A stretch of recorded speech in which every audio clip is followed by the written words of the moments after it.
Slimane Zeguidour, les combattants tchétchènes, on vient de le voir, sont à l'avant-garde de l'offensive russe. Ils jouent un rôle central dans la bataille de Mariupol. Est-ce qu'on connaît davantage le profil de ces combattants tchétchènes ? Alors, ils sont tchétchènes, c'est un peuple du Caucase du Sud, c'est un peuple de montagnards qui a été conquis par la Russie au milieu du 19e siècle. Et le jeune officier qui s'appelait Léon Tolstoï, qui les a combattus, rend hommage à leur vaillance dans un roman intitulé Hadji Mourad.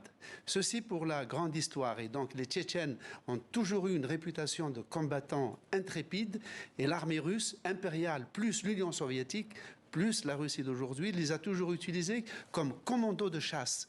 Et ils sont, du point de vue organique, rattachés à la garde nationale russe que Vladimir Poutine a créée en 2016. Et donc cette force tchétchène dépend directement de Vladimir Poutine. Maintenant, l'histoire de ce régiment qu'on voit ici.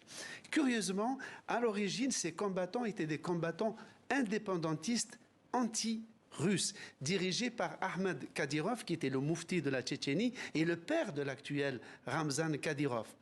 Donc, ce fondateur, Ahmed Kadyrov, a décidé de se rallier, de rejoindre l'ennemi, donc de se rallier aux Russes, qui l'ont donc bien reçu, équipé, armé, doté de tous les moyens.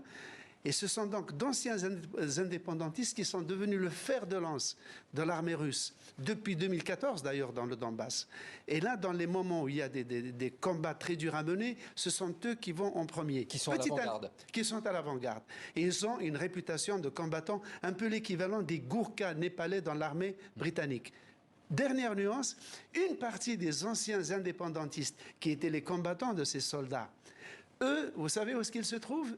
Ils se trouvent du côté ukrainien.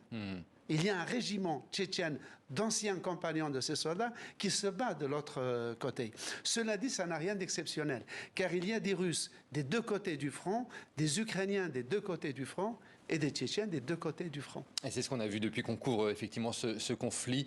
Merci beaucoup Slimane Zeguidour pour ces éclairages.